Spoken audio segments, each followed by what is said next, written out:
Hey everyone, and welcome back to the channel. Today, we're diving into something that trips up almost everyone, from beginners to even the most fluent English speakers. These are the top 10 sneaky mistakes that you might be making without even realizing it. Ready to level up your English? Let's get started. First up, the classic battle, your versus your. It's super simple but so often mixed up. Your shows possession, like is this your jacket? Your is a contraction of you are, as in you're doing a great job. A quick check. If you can replace the word with you are, then your is the one you need. Otherwise, stick with your. Next, let's talk about its and its. This is the cousin of our first mistake. It's without an apostrophe is possessive, just like his or her. For example, the dog is chasing its tail. See, no apostrophe. It's with an apostrophe is a contraction for it is or it has. So you'd say, it's a beautiful day outside. Again, try the replacement test. If it is fits, use the apostrophe. Now for the trio that causes triple the trouble. There, and there. Let's break it down. There refers to a place, like let's go over there. It can also be used to start a sentence, like there are two birds on the wire. There is possessive, showing something belongs to a group. For instance, the students forgot their books, and there is the contraction for they are. You'd use it like this. They're coming to the party later. A good way to remember is there has an I in it, like I have something. And there has an apostrophe, signaling it's two words squished together. Moving on to mistake number 4, fewer versus less. This one is all about counting. Use fewer for things you can count individually, like people, apples, or books. For example, there are fewer cars on the road today. Use less for things you can't count individually, like water, sand, or time. For example, I have less time to finish this project, so if you can put a number in front of it, it's probably fewer. If not, go with less. Mistake number 5 is a big one. Me versus I. The trick here is to remove the other person from the sentence to see what sounds right. Would you say, me went to the store? No, you'd say, I went to the store. So the correct sentence is Sarah and I went to the store. Now, what about at the end of a sentence? She gave the gift to John and, let's test it. She gave the gift to me. That sounds right.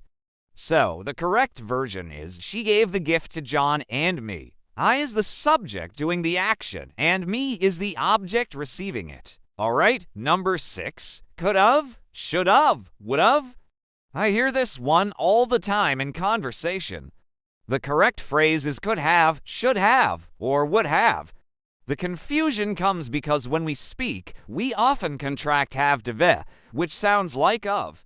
So I could have gone sounds like I could have gone, but in writing and in proper speech, always use have. For example, you should have called me. Let's tackle misplaced apostrophes. We've seen it with its, but it happens elsewhere too. Apostrophes show possession or they indicate a contraction. They do not make a word plural.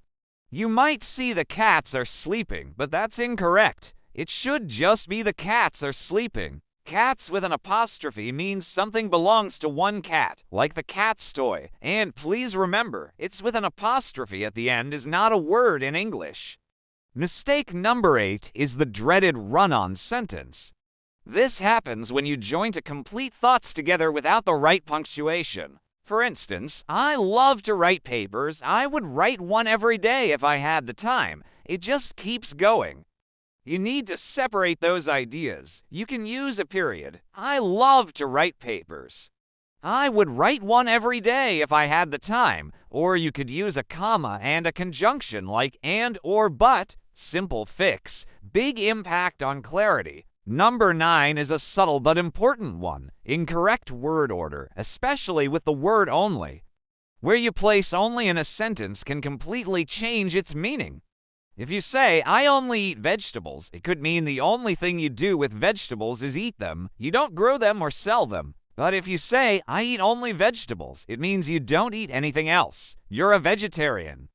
Pay close attention to where you put words like only to make sure you're re-saying what you truly mean. And finally, mistake number 10, the overuse of the word literally. Literally means something actually, factually happened. So, the town was literally covered in a blanket of snow is correct, but often we use it for exaggeration, like I literally died laughing. Well, if you did, you wouldn't be here telling the story. While this has become common in casual speech, it's technically incorrect and can weaken your point in more formal situations. Try using words like truly or genuinely instead when you want to add emphasis. And that's a wrap. 10 common English mistakes that can sneak into anyone's language. Don't worry if you've made these before. The most important thing is to be aware of them now. Language is all about learning and improving. Which of these surprised you the most? Let me know in the comments below. Thanks for watching, and if you found this helpful, give it a thumbs up and subscribe for more tips. See you in the next video.